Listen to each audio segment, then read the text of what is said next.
We're live? All right. Hey, everybody. Paul Carlson and Todd Anderson here. Hey, Todd. How's it going?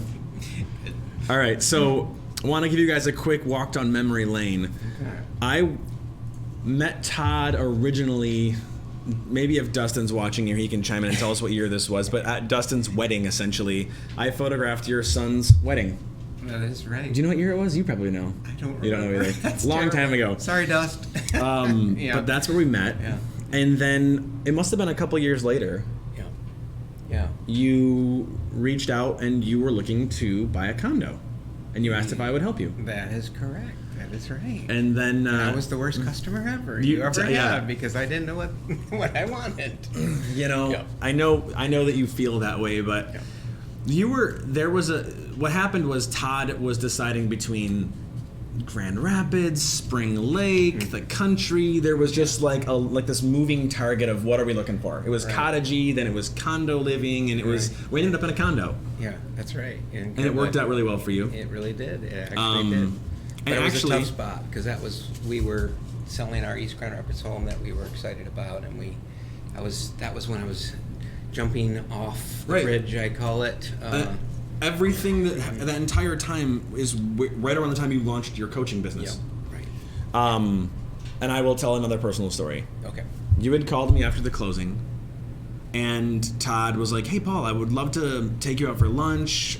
We can meet at Olga's in East Grand Rapids, and I just want to talk to you about some things, what I'm up to." Yeah, yeah. And I will be totally blunt. I was like, "Oh, crap." I was like, Todd wants to meet me, and I think it's going to be about coaching, and man, bummer. What about, how do I tell him no? So I literally went through like all these stages of like, what should I do? He's a client of mine. I don't want to tell him no. He just worked with me. Yeah. Right? So I was struggling with like, I was like, well, he worked with me. Why would I work with him? So I struggled with all these thoughts, and then finally I was literally laying in bed, and I was like, all right, I'm going to get vulnerable here. I'm going to go meet with Todd. I think he's probably going to just share with me what he's up to, and I'm just going to give this a shot. If he offers me the opportunity to try coaching with him, I'm going to just go for it. Yeah. I got nothing to lose. Yeah. And how many years later? Oh my gosh. And we're sitting here. 4 or 5? Easily 4 or 5, right? Yeah. Yeah. I don't even think Olga's is there anymore. No, that's right. I think it's gone. That's right. So that's how we. I think it was Brandywine. Was it Brandywine? Okay. Brandywine. Yeah, all right. Yeah. Well. Anyways. Okay, so we had met, and then I was like, I'm gonna go for it. Let's give this a shot. Yeah. And I'm so proud of you. Thank you. Yeah. And so here we are. So you've been with me through tons of ups and downs. Yeah. And I'm really gonna throw you off here. Okay. Are you ready for me to throw you off live? Throw me right off, man. Yeah. Yes. I'd love to ask you a couple of questions because I've just watched you over 4 or 5 years, and it's been really, really amazing to watch in a lot of ways. You're an authentic person. It's not all up. It's a lot of struggles, a lot of ups and downs. But I mean, I would just like to start off asking, what have been some of your greatest challenges in 5-star as you've taken on the position of president, quote? I know even you didn't want that title at one time. Yeah. It scared you. But what are the things that you fear? What are the difficulties? And then what have been some of your greatest triumphs? And I'd love to hear, by the way, because we were talking ahead of time, your 2019... what would you call those messages? What do you call? It was your... affirmations or something? Yeah. What they call in Ninja. These are my affirmations. Well, so I will tell you that the hardest thing... The struggle that I think a lot of people face, that I face, is ultimately like, do the lie that you tell yourself. Like when all the lights are off, you're by yourself, you're laying in bed, you can't fall asleep, and your mind wanders, right? That to me is where like the realest thoughts are happening in your head. Some form of I'm not enough. Yeah. Some sort of I'm not enough, this is a big lie, Yeah. I'm faking it, all this kind of stuff. And I've dealt with that since high school, probably. Yeah. I was never an A student in high school. I was at best a C student in high school. Yeah. But it wasn't until I hit college that I really hit my stride, and that was when I hit my major, and then all of a sudden I'm like top of the class. But it wasn't until that point that I actually thought I had any value at all, and that I could do anything really good. It wasn't until I was in my final 2 years of college. But fast forward to real estate. There was a lot of really bad years from 2006 through 2011. The market had completely bottomed out. We had 18,000 homes available on the market versus 2,000 or 1,000 homes available on the market. Wow. 68% of all sales were foreclosure or short sale. So I could go show 40 homes in Easttown right out here in a single afternoon, you know, all of them vacant. So I think I struggled with, in a lot of ways with, what am I doing? Yeah. What am I really doing here? Do I love this? What's my passion? And I struggle with that. So, but eventually, okay, so I have a couple areas here. So there was my personal real estate business. I finally hit my stride in my personal real estate business in about 2009, 2010. Wow. And that's when I stopped trying to be a guy in a suit who was, you know, hungry, chasing leads wherever I could get them. And I started just being myself.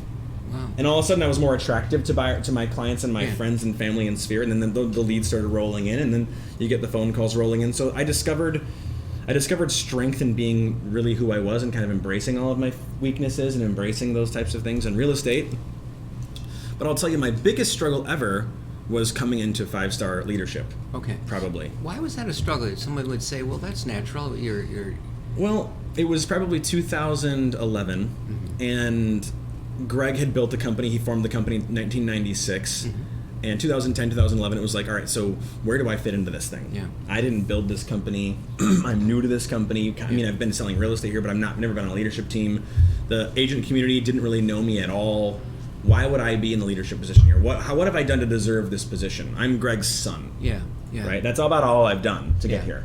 Yeah. And I was very aware of that kind of narrative that, like, yeah, he's Greg's son, so why wouldn't he, you know, work for his dad? Yeah, yeah.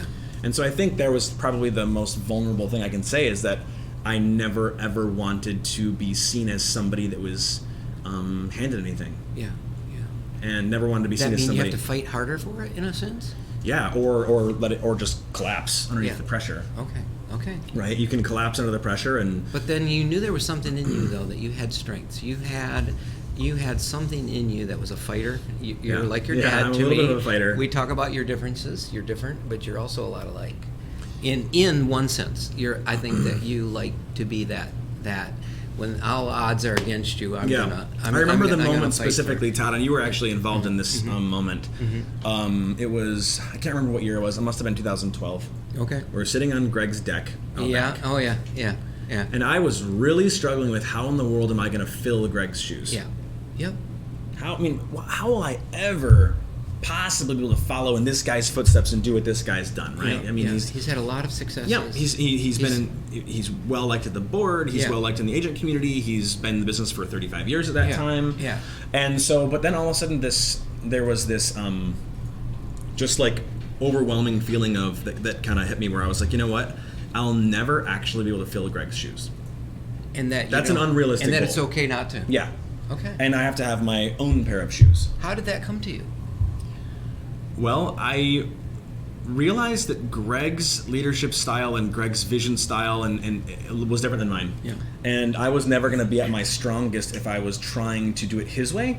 I had to figure out where I could do it, and I could have ownership, and I could take on leadership, and I could really own my baby kind of a thing, build something that was mine. What's your distinctive? What do you know then? I mean, you realized, wait a minute, I would do this differently.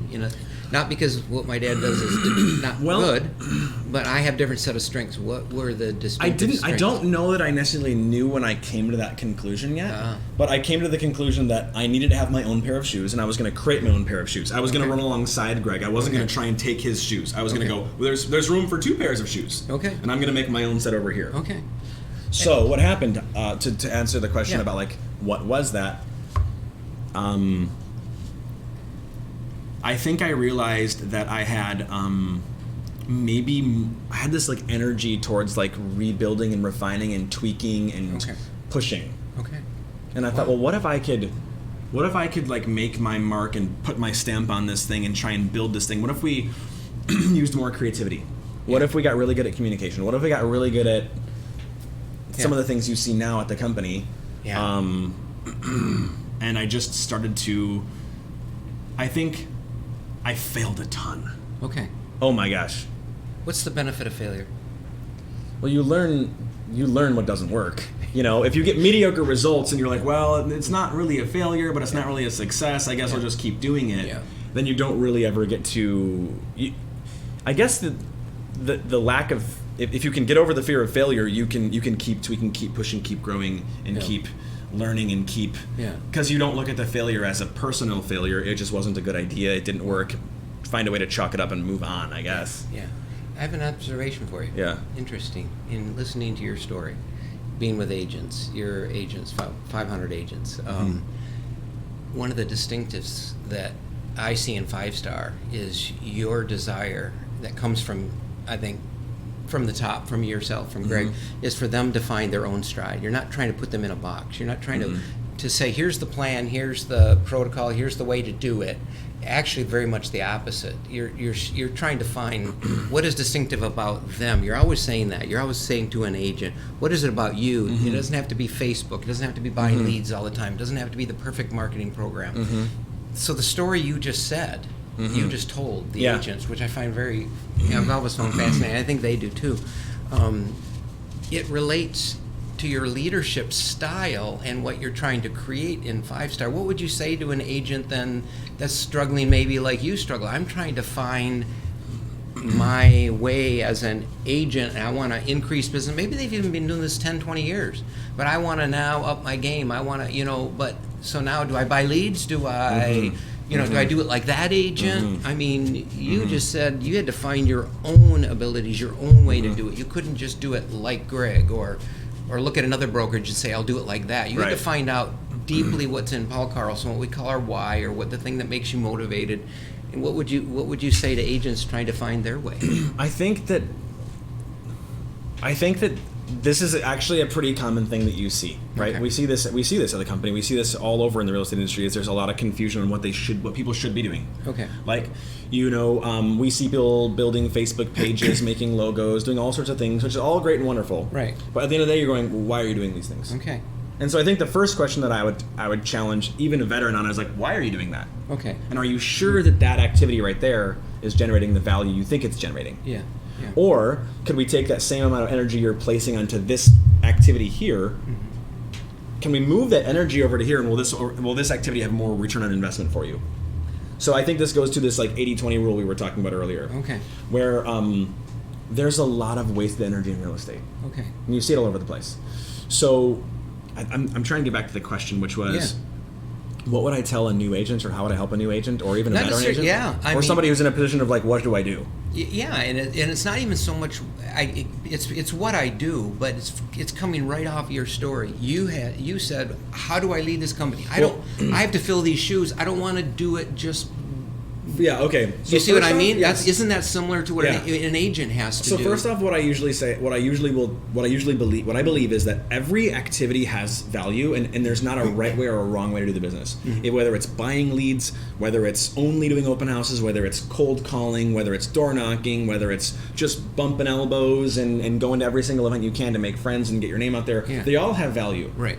But I think that what I'm really trying to figure out is, but where will you be strongest, and what is the best opportunity for you? So for example, if you know for a fact you're never going to cold call, and you're just like, I'll leave the business before I cold call. Right.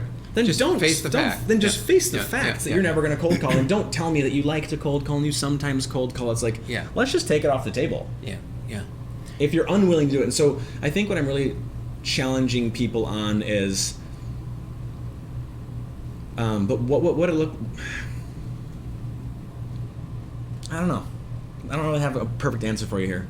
Well, there is not a perfect answer. I think one of the issues is what you just struggled with in your own story is it's some form of I'm not enough. Yeah. It's like not quite trusting our own strengths, our own whys, our own passions, our own way we do it. Like, that would be great, but maybe it won't be enough. And then they start looking elsewhere. Well, that realtor does this, that realtor does that. Yeah. And you've always been one to contend, no, trust what is within you and your wheelhouse. It doesn't mean we can't do. No, take chances, and do things that are out of your comfort zone now and then. We're not saying don't do that. No, I think what it is, it's really like, here. There's the core things, the core principles of the business, right? Yeah. It's a people business. Yeah. And it's largely a referral business. Yeah. And then you have this other advertising portion where it's like paid Facebook ads, paid Zillow leads, these kind of things. So I think that when if you're in this position of how do I grow, how do I do it, how do I take this thing to the next level, you have to go, here's the core, here's like the things that grow businesses, and then but how do you freestyle this in your way, in your version of, what does your version look like, not somebody else's version. Yeah. That's really ultimately, I think, it. And I'll have to say that's probably my distinctive with coaching. I don't have unlike you, I don't have a set pattern, as you know. This is the package you get. Yeah. I'm trying to find the same thing you're trying to find. What is distinctive about each agent? What do what's really their why? That's where we're going to start. You probably know that every time. I mean, what drives you, right? Yeah. And then hopefully bringing some clarity to patterns of now how do I show up? Because sometimes it's hard to just show up in life, isn't it? Yeah. And it might be something other than real estate. You and I have talked about that. Particularly think about, we're here in Michigan in February. Yeah, this is usually one of the worst months, but now we got a polar vortex up there that's trying to warm us up right now. Yeah, and everything from not being motivated. That's Dom there behind the camera. We were just talking to Dom. He says in February he's just not very motivated, to all the way full depression. What's my point here is that life is sometimes the thing that we have to bring to our real estate, right? And we're wondering why we can't press another lead, make another call, why we're not clear about our plan, and maybe we're just half depressed. And what is that? What brings our life things that can strengthen it so that we have something to provide and give to real estate, which is not real estate, it's our client. I mean, what is real estate? It's our clients. Yeah. And fullness, I've always said, if you come, one of my favorite quotes, you can't be with me too long without saying my favorite quote, don't ask what the world needs. Ask what makes you come alive and go do that and be that, because what the world really needs from you, your clientele needs from you, is for you to become fully alive. I completely agree with that. And how do we bring that life when we're half depressed, in Michigan? One of the things, and Todd, I completely agree with that. Yeah. But you have a but there. What's the but? Okay, so first off, what I believe about people in general is that if you are living in your strength, and you are not in this fake it till you make it. If you're not living in a lie, if it's really you. If it's really truly you, and you're really truly living out kind of the person that you are, and you're genuinely happy, and you've found that sense of peace and sense of happiness, I really truly believe people are at their most attractive. That's what I'm saying. Yes, that's it. Bingo. You are at your most attractive and most hireable. I mean, and so I think it's super important that we can. That's ultimately what I'm trying to help agents do, is figure out how to get to that point too, along with you. We do it in different ways. But it's like, how do we get you to feel comfortable in your skin? How do we get you to believe you have value? How do we get you to believe that you have everything inside of you right now? Yes. Let's just tweak it and let's make it shine. I love that. And that's why I'll start with the simplest tool, which is unbelievable in being that simple, the life wheel, or the wheel of life. Looking at the different aspects of your life, and I'll quickly, what's on the life wheel? Okay, so I'll have them put on this life wheel and the categories of life, and it's not like this is definitive. These are the ones. This is just a method. But the idea, not a method. The idea of meaning these are.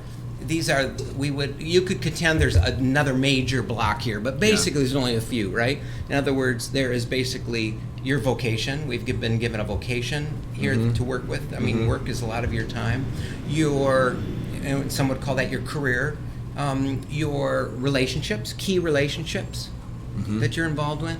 Your roles that you play, father, son, spouse, whatever. What does that look like? Your finances is a key aspect of our life. Our health, our fun and recreation is one that I call it. Spirituality, where is there internal center that gives us strength?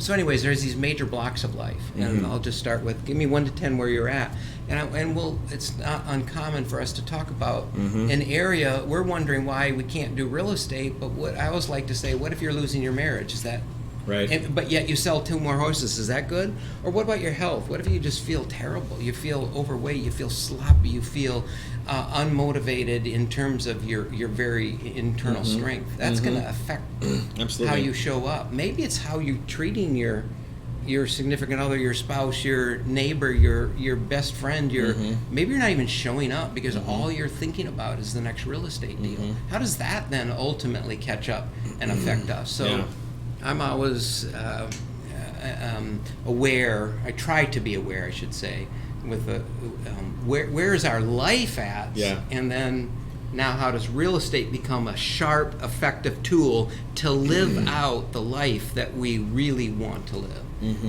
So I know Paul. Over these years, there's things. I mean, if you didn't have your family, if you didn't have Lindsay there, it'd be a wreck. I mean, the way your family, your extended family, your dad, your brother, your mom, that's part of who you are. You're, by the way, when you've got the Peloton and you said, hey, I beat this record, I beat that record, I beat that record, you do a lot better when you're engaged, fully healthy. Yeah, it's true. That's true, Todd. Okay, what time do we got, Dom? It's 9:52. Okay. We have a question. Oh, good question. Okay. Todd, how do you personally find motivation? From Dustin. Nice. Is that from Dustin? Yeah. So my personal motivation, just to be authentic, not politically correct, without a question, it has been my entire life. I think is my mornings with the living Creator God. Period. Some people would find that a religious answer or cheesy or whatever. It's not. It's just my motivation. I think I wouldn't have much motivation without that sense of just needing to soak morning after morning with my Creator, with God, and just literally either whatever I have to do, grieve, cry, be excited. But most of the time, I remember, Dustin, since you asked this question, when you were in front of realtors at one time in a presentation, you asked them, how many of you get up in the morning and you just feel great? And they were all like, I think that's the answer. So yeah, and they all raised their hand. And Dustin looked at him and said, I don't. And that's the way I do. I feel I wake up without a lot of motivation, to tell you the truth. But to answer the question, my motivation comes from a sense from God that I'm here for a reason. I need to connect with that reason, and it's beyond myself. And we've all learned from if you're a reader at all, I know you've read a lot, Paul. Leadership and getting somewhere in life, it's got to be beyond ourselves. And but it should be something that we desire to do. That's why I love the quote I said. It should be something that we love to do, because that desire there is from the Creator, I believe. So anyways, that's my motivation. That's one of the biggest things, I think, in real estate is finding that motivation just for a realtor, because no doubt. We don't have to be anywhere at a certain time unless I have a showing or a closing, right? If you're a realtor out there, but like, you make your own schedule. And I think a lot of realtors struggle with that. Like, what am I going to do today? Yeah. Do you have any words of wisdom for them, Todd, on how to discover that and how to figure out how they can begin figuring out how to build order for their day? Find motivation? I mean, that's probably the first place I start with a one-on-one, which is I love one-on-one, is really finding what your story is. What are you about? Why are you here? What makes you come alive? We have those conversations, and usually I try to draw it out. Once they connect, I notice it really helps to then come forward and find, okay, wow, that's really what I want to do. That's what I want to be about. And then just being okay with crafting those what we call habits. It's if there's not habits without what we're really here to do, it's a wish, hope, and a prayer is what I call it. It's always execution. We're not going to feel like it, but sometimes. But getting up in the morning after morning and saying, that's the plan that I kind of put together today, this week, this month, about how I want to get to where I said I want to go. And part of that's also discovering the why. It's the why, and that was your question. How do you discover the why, right? Yeah, right. And I think sometimes it needs to be pulled out of us. That's probably why you need a coach. There's my plug. Or it can be helpful. Well, I will give you a plug right now, Todd. I've worked with you for at least 5 years, and I mean, we meet. What do we meet, at least once a month? Once a month at least. Sometimes more, depending on what I'm going through. Depending on what's going on in my life. Sometimes I'm like, Todd, I need to meet you right now. You're like, I'm in Saugatuck. I'm like, I'm on my way. I'm on the highway. I'll be there in 15, 20, 30, whatever. Yeah. But I've found the ability to be able to help me get some of my fears, some of my struggles, some of my anger, frustration, whatever, out there and have someone help me work through it. Has been invaluable to me. Okay. So it's really helped me find clarity. I mean, you helped me. I know you didn't literally do it for me, but you helped me figure out. You at least helped me create a map where I could figure out my why, and I can figure out how I can fit in here at this company and how I can help the company grow and become better and whatever we've done. It's usually kind of organic, isn't it? But it didn't happen overnight. It's discovery. It was a lot of struggle. It was a lot of issues, a lot of doubt. But and I still have it sometimes. You get hit with doubt, you get hit with fear, you get hit with the same lies. They keep coming up. And you'll never be over them 100%. But it's about being able to come and refocus. So that's where I'm at right now. But if you wanted to reach out to Todd, I would highly recommend, if you're curious, I won't tell them. I don't know, how does this work, Todd? Do you meet with people first, once, twice? Once is just like a let's get to know each other meeting. Right. No cost, whatever. Okay. Just to see if it fits for them, and what is it that you actually do, and because I think there's a lot of misnomers of what I do. If anyone needs to talk to Todd or whatever, we're gonna plug Todd's information down here below, in this video. We'll punch it in there. But anyways, do you have any more questions for me before we wrap? We're a couple minutes away. Yeah, well, I'm always full of curiosity, but I guess I would like to just make the statement that in being a lot with your realtors, Paul, I guess this is like a public way to say it, but I just think I see so much within their story of how much they appreciate the Carlsons, of which you're so much a part of that. They appreciate so much of the spontaneity, creativity, processes, procedures, training, all of it, but it's who you are. That's the number one thing that I see. We love who they are, and they follow. I notice people don't follow so much patterns and buildings and scripts as much as they follow people. That's what leadership's about, and I just want to commend you, thanks. And Greg and Phil in terms of your leadership. Thank you. Appreciate it. Yeah. So, are there any more questions? Yeah, anything else going on?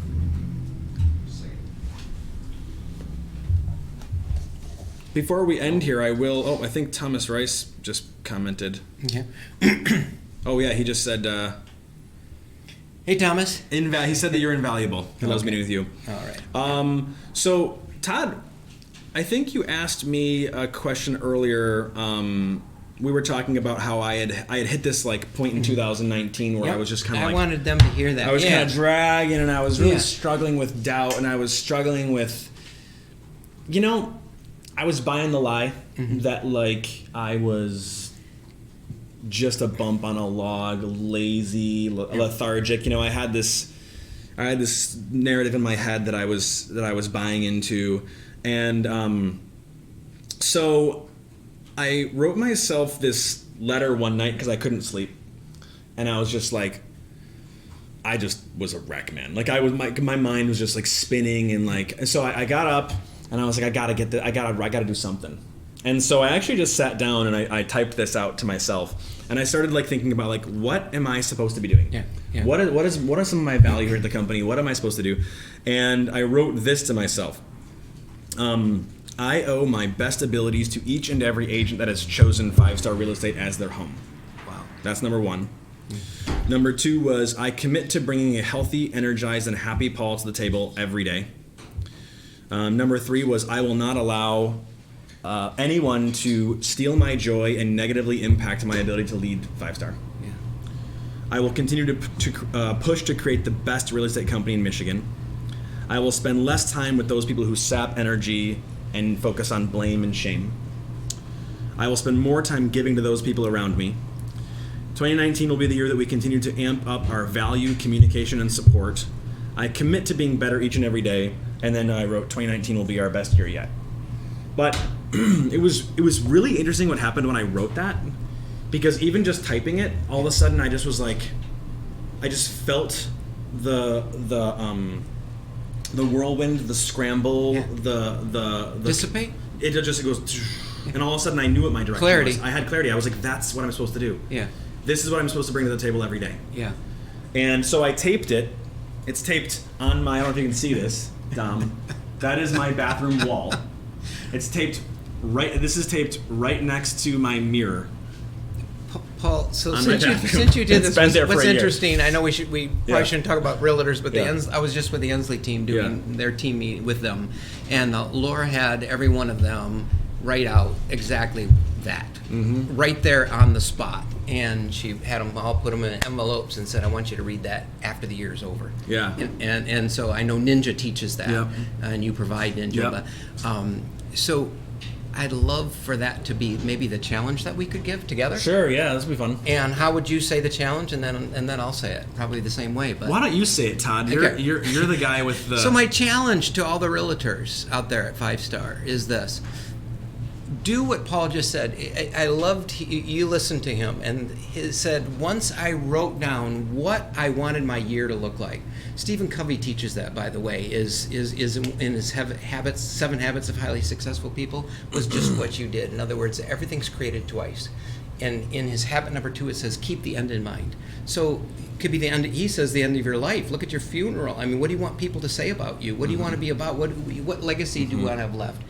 But what about the year? So 2019, what you did, like he said, is you kept the end in mind. What's this year going to have looked like after I have completed it? And you wrote it down. There's something about writing it down. This is what I want to be about. And it's not just goals. I want to sell this exact many houses or this much, make this much money. Those are great, really are. They're just tools, though, for the life you want to live. That's why I commend you on that, writing that out, because it was more than just a number goal. It was how you wanted to show up for your leadership here at 5-Star. So for you as agents too, I would just say write out, what does 2020 look like?